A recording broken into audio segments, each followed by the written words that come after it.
Hi, and welcome to another episode of Woman of Strength. And as always, I have another amazing guest. And always when we have these interviews, it's about being authentic. It's about being ourselves. It's about showing up who we are. And we know that as women and women that are purpose-driven, that we don't always worry about being perfect. It's about imperfect action. It's about just being us and who we are today, because we show up differently today than we did yesterday and how we may show up tomorrow. Now, first of all, before I go into the interview, I want to welcome my guest, and my guest today is Jan. Welcome, Jan. Thank you so much. It's an honor. Oh, and it's been lovely, lovely. We've just been talking. I always talk to my interviewees off camera before, just to make that connection. And there's always lots of connections in our stories. And no doubt throughout our interview, you may hear some of those. So I'm just going to tell you a little bit about Jan. And as always, I'm going to read her bio. And so Jan has worked for a non-profit and educational organizations all her life. And for the past 20 years, she has taught students ranging in age from 4 to 65 years old. And as a lifelong learner, she is passionate about personal development and creativity. Many years ago, Jan fell in love with Spain while living with a family in Granada for one semester. She completed a BA in Spanish and then earned a teaching credential with concentration in teaching English as a second language, as well as an MA in education. As an AmeriCorps, AmeriCorps volunteer, she taught classes in adult literacy. And she also enjoys teaching adults from countries all over the world, relishing the opportunity to interact with members of diverse populations. The dark side of her personal journey involves struggling with years of debilitating depression. After surviving months of dark days with no hope, Jan sought help and slowly found the way back to the light. She is a speaker for the National Alliance of Mental Illness and is passionate about bringing hope to others. Over several decades, Jan has developed a practice of mindfulness and meditation, and she has recently delved into the study of breaking habits by rewiring the brain. She will be launching a business this year to help women step into the life they love. The theme is it's never too late to start a new life. Always looking for new adventures, Jan has traveled to 8 countries and enjoys zipping and skydiving. So welcome, Jan. And I can see just through your bio how our lives overlap, and no doubt there's going to be some combined threads in our stories. Absolutely. So the first question I always ask the amazing women that I interview is, when did your journey of stepping into that woman of strength start? That's a good question. For those of us who've been on the planet for quite a while, we have a long journey. Yes. So I know we talked about a common theme for a lot of women, unfortunately, is divorce. So I think I really did start to step into strength after my divorce, because when it first happened, I was devastated. And I really felt alone, and I did have to start a brand new life, and I didn't know how I was going to do that. But after a few months, I actually felt liberated. I was on my own. I started teaching. I had to take care of myself because there wasn't anybody else. So I did find strength in that. After that, there was so many years of ups and downs, and then eventually, I went into some dark days of depression, and it was after that, when I hit the lowest point, that I did have to really start in a new phase of figuring out how to be resilient and how to be strong. Yeah, and that takes courage, doesn't it? Because as we were talking about off air, I was saying to Jan that my husband walked out on our marriage 5 weeks ago. And for me, that was an absolute shock because I never saw it coming. I made that commitment to my husband for life. He was or is an amazing man. But obviously there's something about him and his life that he chose. He didn't want me to be in it. And to be courageous and step out of that place of it all being about us. Because as women, that's what we think, isn't it? You know, oh my goodness, what was it that I did wrong? You know, how could I have done things differently? I must be such a bad person. But of course we're not, because it's not about us, it's about them. And so stepping into that place, you were saying that, you know, that darkness, can you tell us a little bit about that darkness for you? Absolutely. Well, there was some dark days when I was still in the marriage and it was very troubled. So like I said, there's so many phases, it's hard to make it coherent. But when I knew that the marriage was failing, but I didn't want it to, and so of course just hanging on, thinking it's going to get better. But I just fell into more and more depression. And I almost think that both of us were sinking into it and yet not helping one another. And I always describe it as like being in quicksand. And the more I struggled, the farther I went down. And a lot of us have like analytical minds. And I thought, well, I'm a smart person. I should be able to figure this out. I thought, if I just keep analyzing this, I can get out of this. But the more I did that, the worse it got. And I was paralyzed with depression and the dark thoughts, complete hopelessness. It's very debilitating. And because your mind plays tricks and thinking there's no hope. There are no solutions. I've already thought through this and there are absolutely no solutions. That's how I felt. Yeah, and that would be a really, really tough place to be in, because I know how that feels. Well, I know how it feels when we go into that thinking space. So what was there something that happened for you that you dropped away from the thinking, because overanalyzing is, you know, it does take us to that dark place, and then dropped into a feeling place? Eventually. But what happened was I did come to a place where I couldn't really tolerate it anymore. And I did try to take my life. Wow. So that's just I know it's a very visceral thing, but I say it because I think it's so important for people to hear and to be authentic, because, you know, I've spoken to many audiences about this, and 1 in 4 adults have some sort of mental illness or depression. And so there's still a lot of stigma in our society about talking about that. So I didn't talk about it for decades, but now I realize how important it is. So when I sought help and got into recovery, I had to learn coping skills. And so I have what I call my toolkit of dozens of coping skills, and definitely getting out of the mind is one of them. And I've practiced meditation for many, many years, but there was a point where that didn't even help. But as I combined all of the coping skills, I was able to calm my body and calm myself and bypass the brain as best I could. And that, yes, that was a huge tool. Yeah, because our mind is incredibly powerful, isn't it? I think we underestimate the power of the mind. Incredibly powerful. So you said you had some, you know, different tools in your toolbox. Could you share with us some of those tools that, you know, that helped and supported you? Because, you know, you talked about you tried to take your life, and that would have been a really, really tough decision, because I think sometimes the general public think that opting out of life is an easy solution, and we know it absolutely isn't an easy solution. So what are some of the tools that you use to pull you back from that place? Yeah, I use tools on a daily basis. So one of them is CDs with soothing affirmations on it. Yeah. And I know that that's kind of an overused word and has different meanings for different people, but I have a particular one that I've played probably 2,000 times. Wow. Yeah.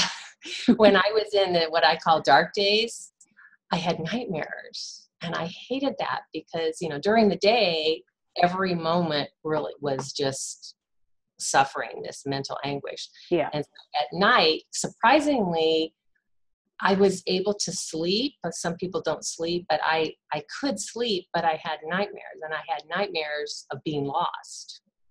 And I thought, how symbolic. I was always lost. I was like a lost soul. And I would wake up with these horrible nightmares. And of course, that was just devastating. So I started listening to a CD, and it even included things like forgiveness and healing and positive action. And I would fall asleep a few minutes after the CD started playing. But of course, what I believe is that during the night in my subconscious, these wonderful feelings and words were going into my subconscious. And so the nightmare stopped. And I still play that CD, and I never have nightmares anymore. It's perfect. And we know that neuroscience has proved that yes, we can listen to things and even fall asleep, but it is going into our subconscious mind. So yeah, fantastic. I mean, what a simple resource or a tool to have, and yet highly effective. Yes. Yeah.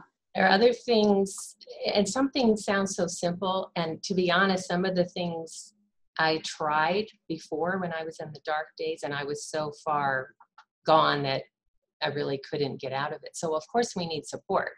Yes. That's not easy either. If we don't have family support, we have to go to plan B. Yeah.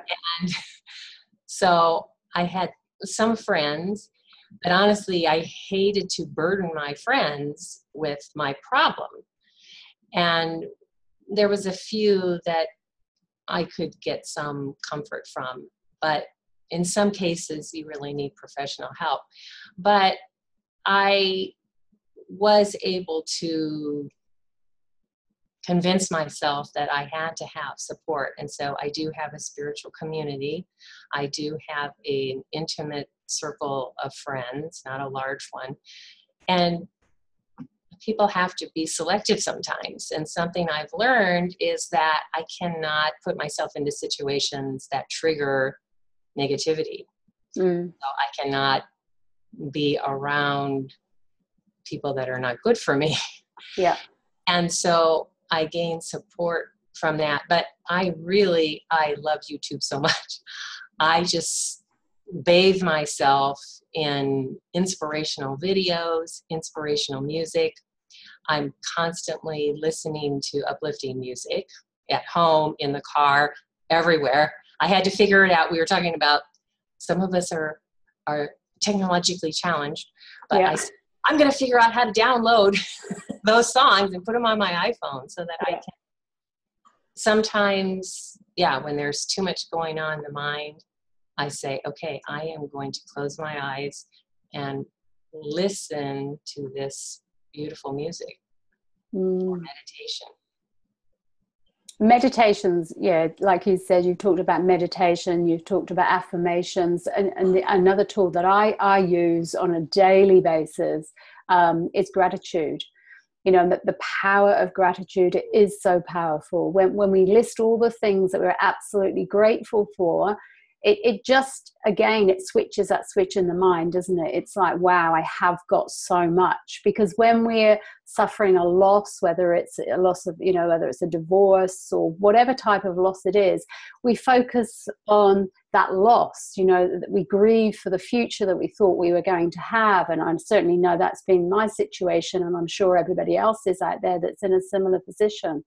But when I write in my gratitude journal, which is a very, very simple thing, I look and I go, wow, in terms of what I lost is insignificant in comparison to what I already have. Has that been your experience?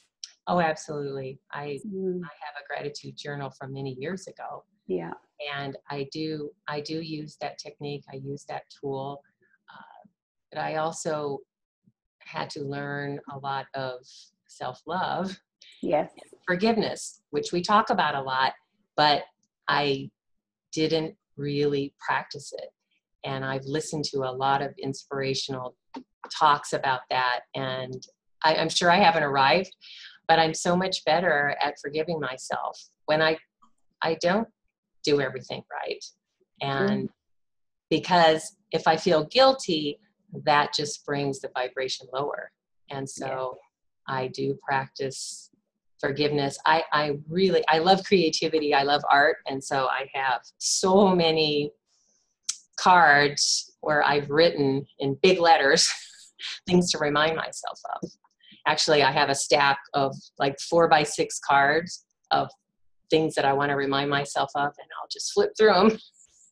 I keep them by my bedside, whatever it takes. I need to remind myself, I go there. Yeah. And it's so, again, it's you know, for our listeners out there, these techniques might sound incredibly simple, but simple things are usually highly effective because the mind only responds to simple stuff. The mind has a role, and its role is to move you towards pleasure and away from pain. And so if you're just putting up these affirmations and words in front of you, then that's what the mind is going, oh, you're okay, you're fine.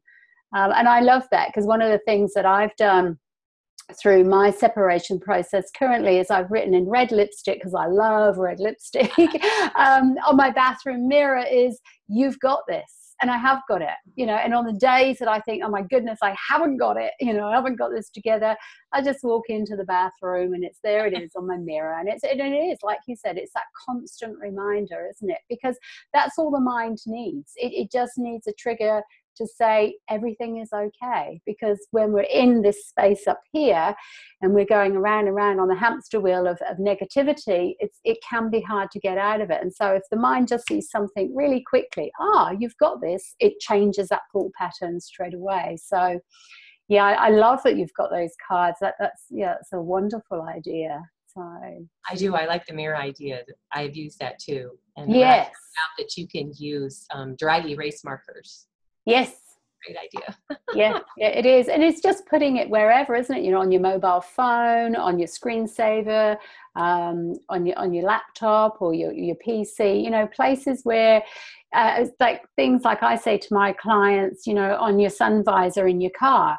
You know, sometimes if you're feeling, because in our cars, like you're saying, you listen to your music and but sometimes we do go into that space when we're driving, and we go into that mind space because we're on autopilot, because we know where we're going in terms of our journey in the car.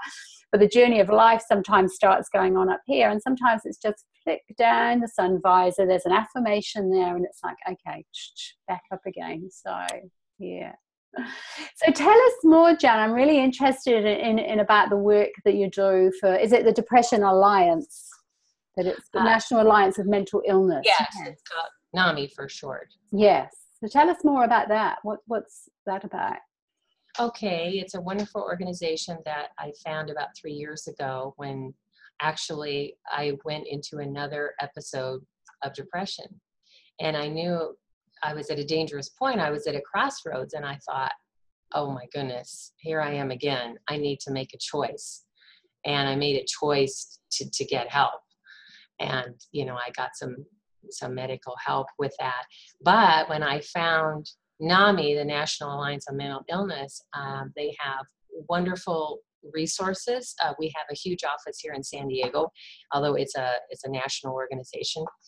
And it really seeks to educate people about mental illness and to reduce the stigma that we have and to raise awareness about it.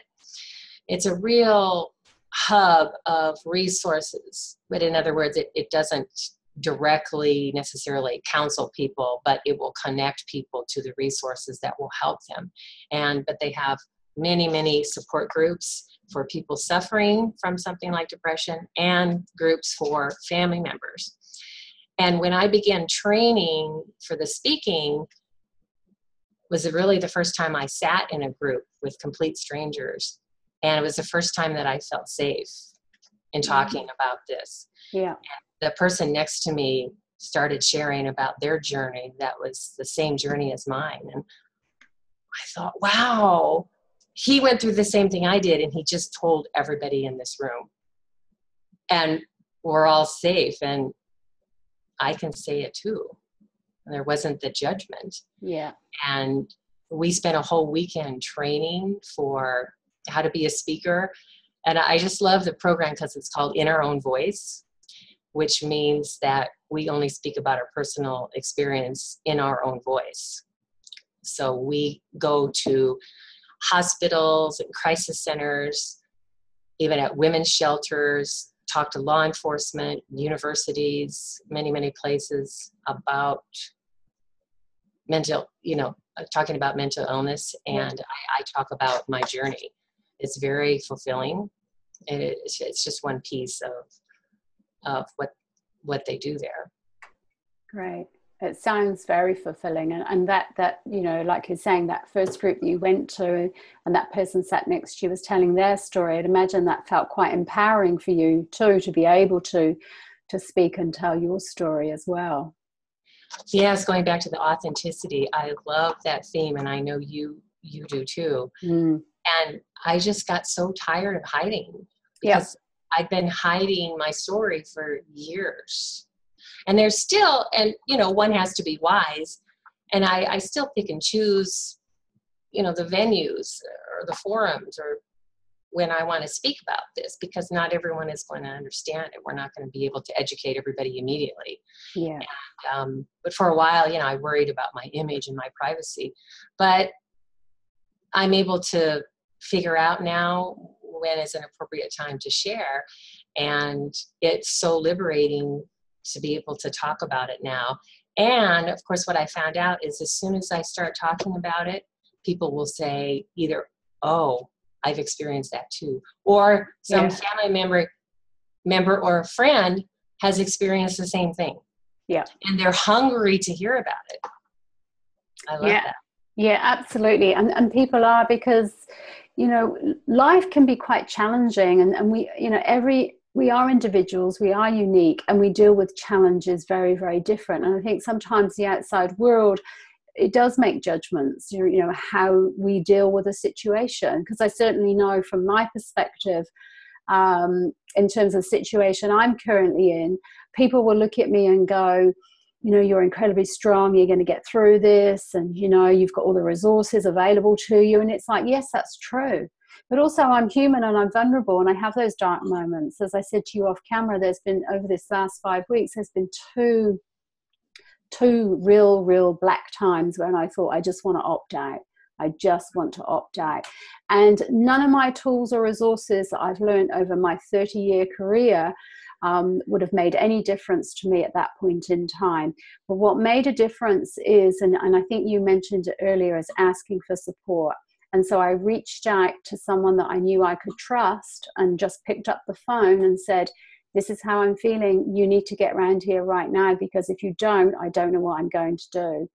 And they were there immediately. And I think, you know, when we can step into that place of authenticity and step out of feeling ashamed, that is that place for healing. Because I certainly know from personal experience that once I was able to talk it through and say, this is how I'm feeling, I feel hopeless, there's no future, my future's been taken away, I'm tired of this is getting hard, it's what have I done wrong, am I such a bad person, you know, all that negative stuff. And then when we hear ourselves speaking it aloud, and that other person opposite you is going, you are the most amazing person I've ever known, and I love listening to this because that is not you, but if that's how you're feeling, and acknowledging how you're feeling, it's so empowering.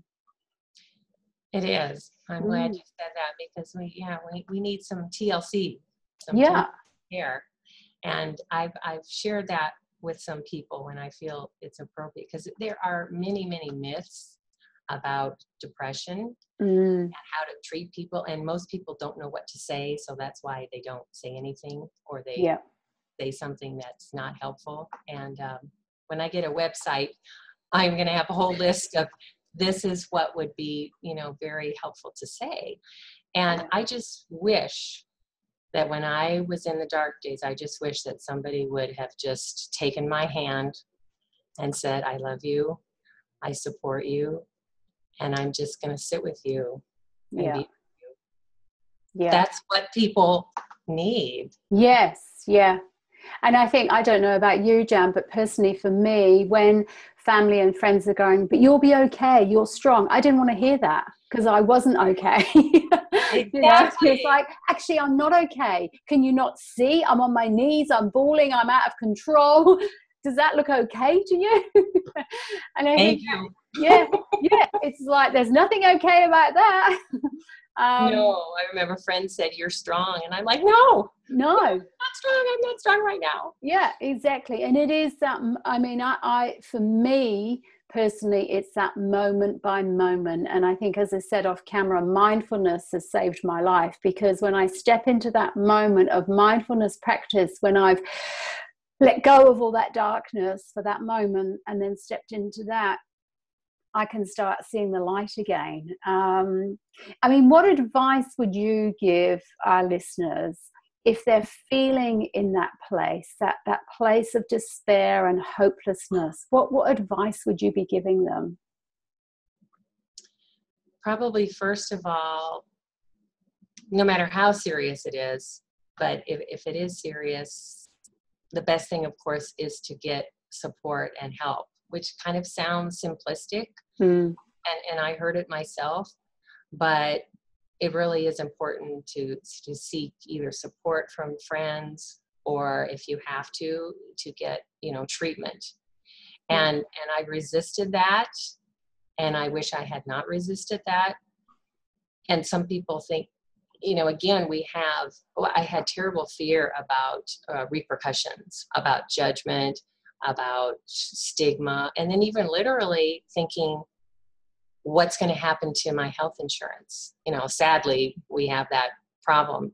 And what am I going to do? And, maybe I don't want to take this medication. And how am I going to afford to pay for this? Or this is going to be on my permanent medical record. Yes. That can be a deterrent. Yeah. And, or, what will people think of me? I can't tell my boss. What if I lose my job? All these fears come up. But I wish that I had gotten help sooner. So my advice is, this is not going to go away by itself. Yeah.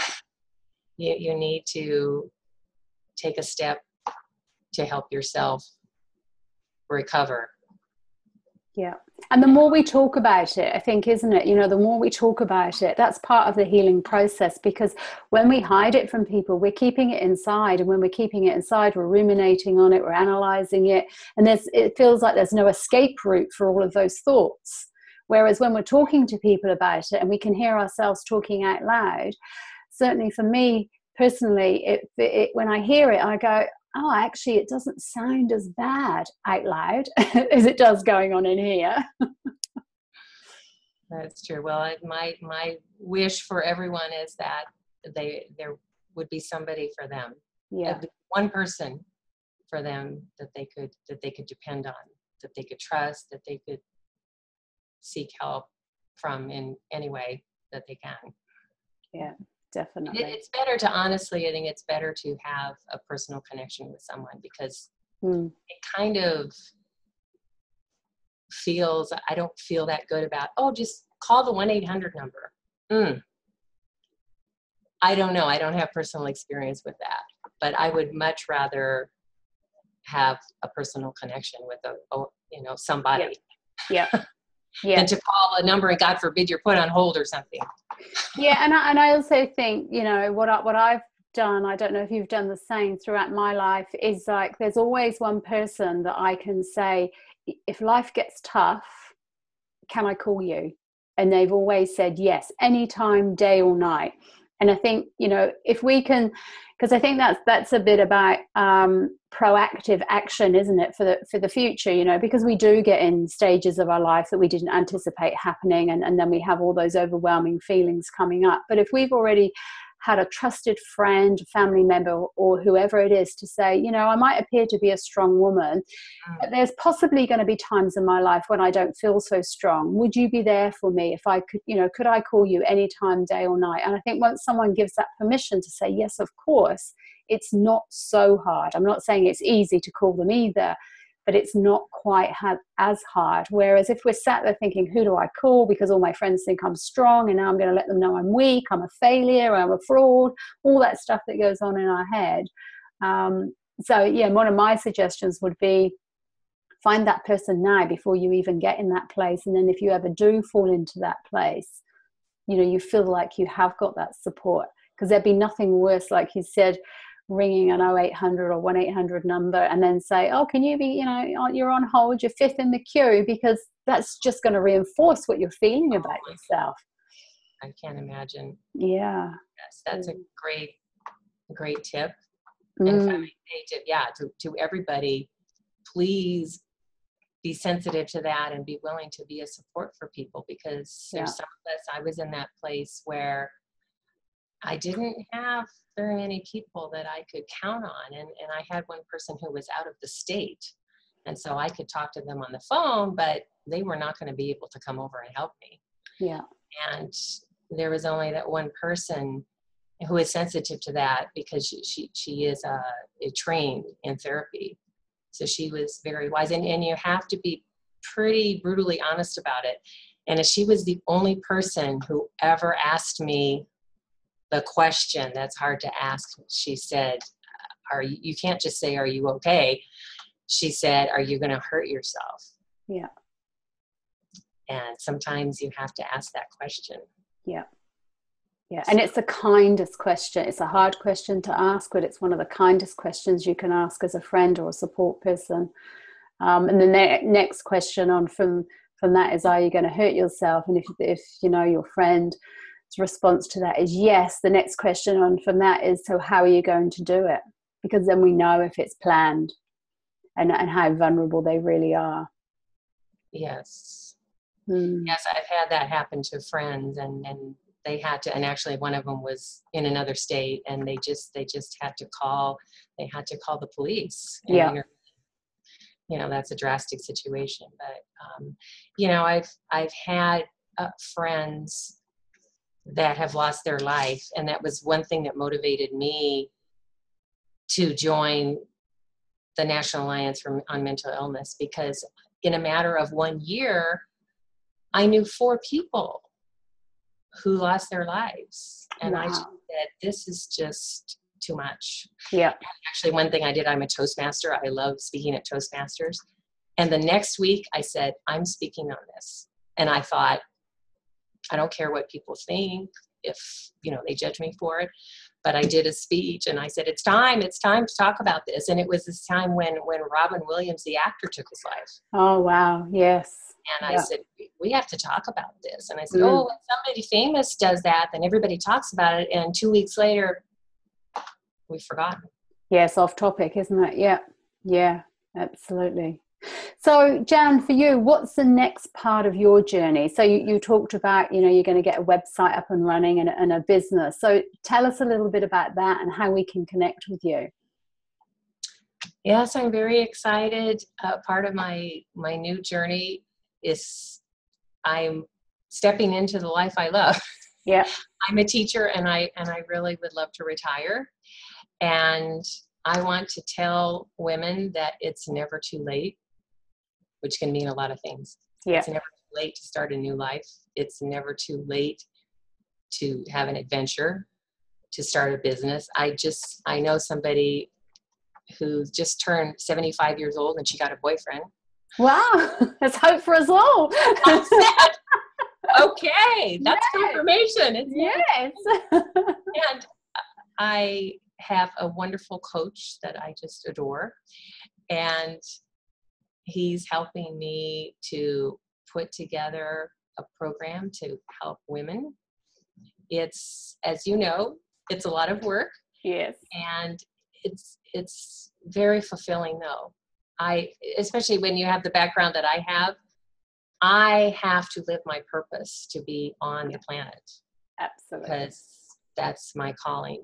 And I've tried to run away from my calling, but you can't. You can't. Yeah.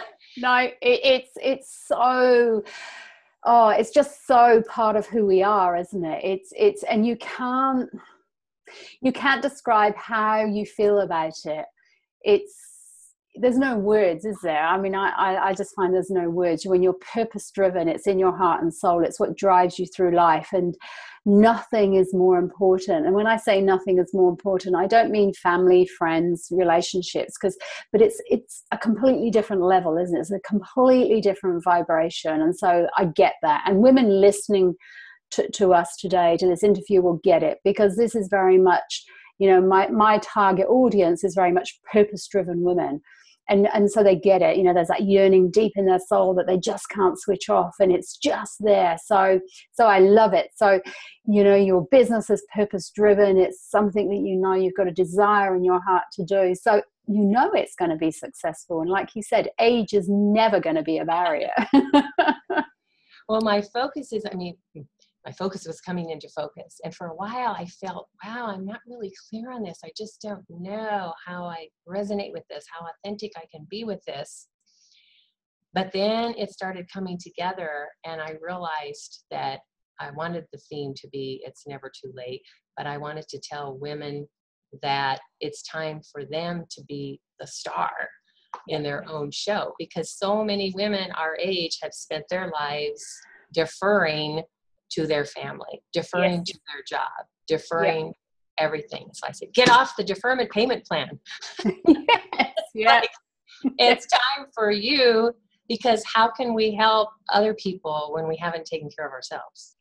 Absolutely. Yeah. I just found that, I ran myself into the ground last winter. This was kind of a peak moment when I ran myself into the ground getting bronchitis. And I just kept working and working and working and getting sicker and sicker. And so I was sick for 2 months. So I was not doing a good job. I couldn't help anybody else when I was coughing for 2 months. No. I said, no, something's wrong with this picture. So I want to get that message out. Great. I so enjoyed interviewing you, Jan. Like, it's been amazing, and there's, like I said, there's a common thread through our stories, and we've dealt with it. There's some ways that we dealt with it similarly, and other ways it's been very different. And I'm sure that the information that and the advice that you've been able to give women during our call is going to be invaluable. And so I really look forward to watching you and your business. And by the time this goes to air, I'm sure your website will be up and running. And so our beautiful ladies will be able to make contact with you. So thank you so, so much for your time. Oh, thank you so much. It was my pleasure. Okay. Thank you. All the best to you.